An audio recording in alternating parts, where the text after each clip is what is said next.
Now let's get on to the other issue, the proposed social media ban in Australia. We're talking under 16s, aren't we? Yes, a social media ban for children to be introduced this year, but the age limit is undetermined. Currently, Albanese thinks 16's too young and you need to have a higher level of, so maybe 17, 18, I don't know.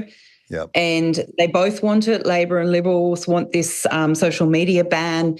And so I just had a look at what was in it because nothing can be taken at face value. So I just had a quick look through what is this about?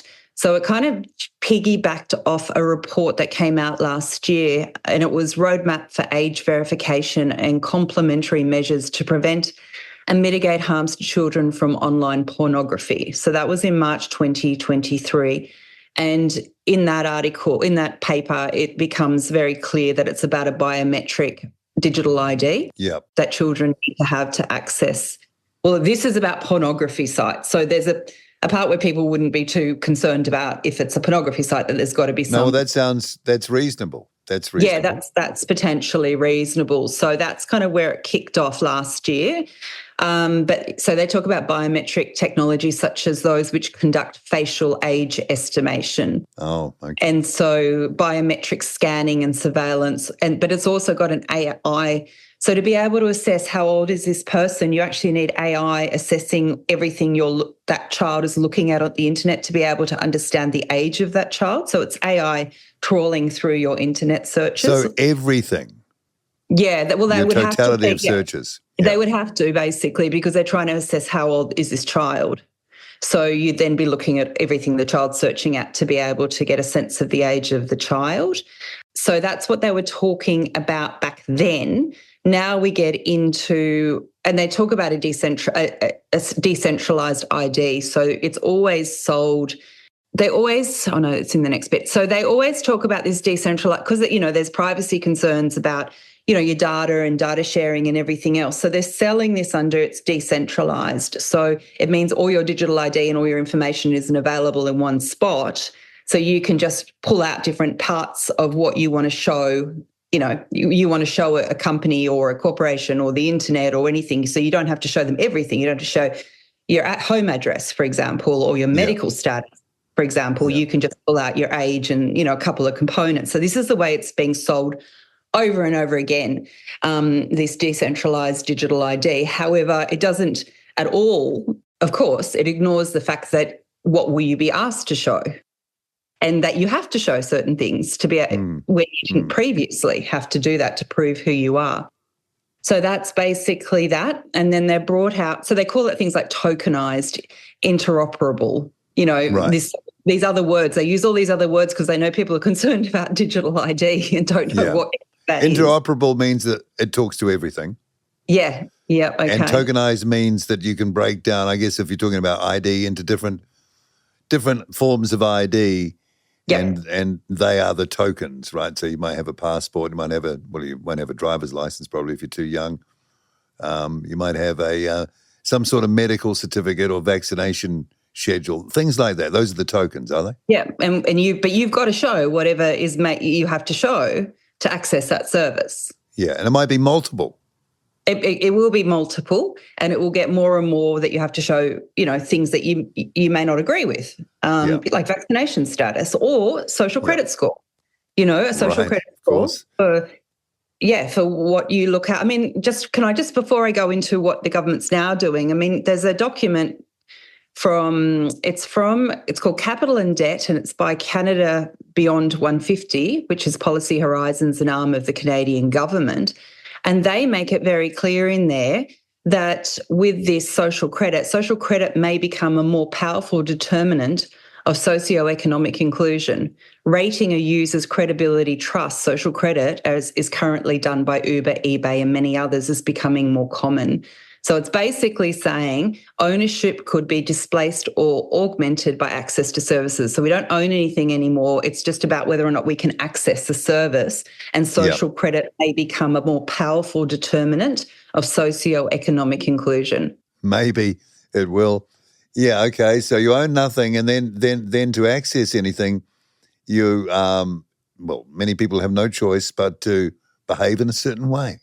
Yeah, and then that links in with the misinformation, disinformation legislation that's about to be passed in Australia, where you can't do any reputational harm to the banking system or Yes, financial the financial services. system. Yeah, yeah. Financial system, which is like, well, this is all about the financial, everything's about the financial system and how things are being, well, the last bit I was talking about, with this incentivizing through the banks that you get your, upgrades to your house, that's a financial system. So I don't know what that's going to look like for someone like me, because I'm constantly really banging on about this social impact markets and Your score would be through the floor.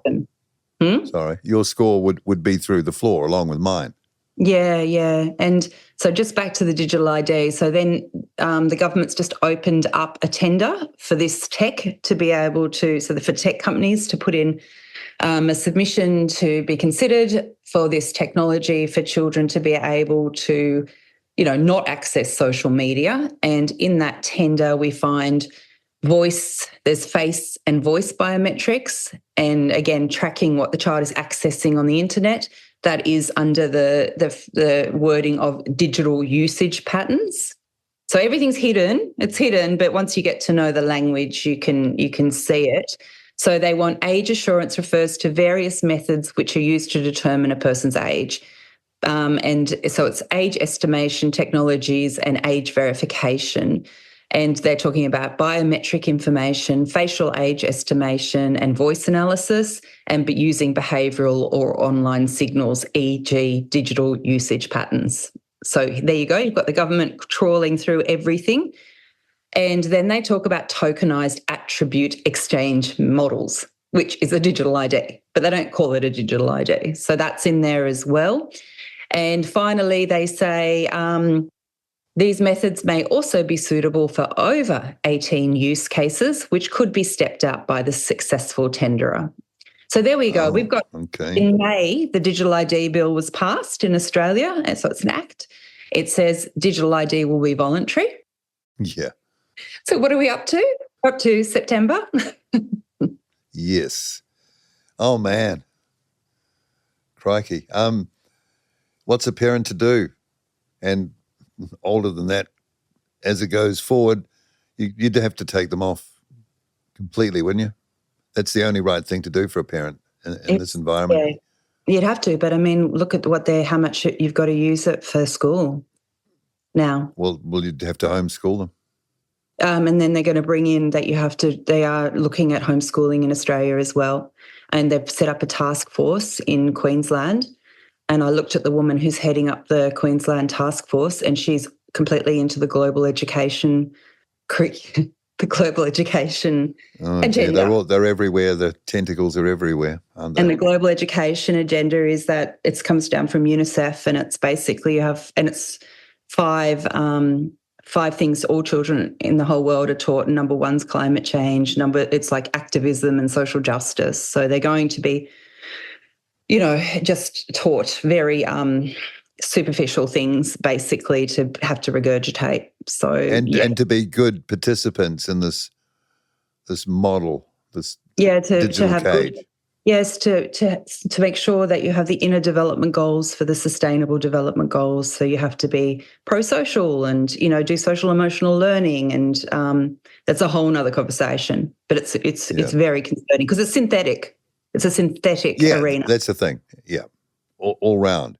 In fact, it's so anti-human, you wouldn't believe it. Yeah, and it's got nothing to do with real integrity and real social justice. It's everything's playing into corporatizing and massive wealth transfers, and it's and the amount of activists calling for this systems to be put in place is astounding. Oh man, okay.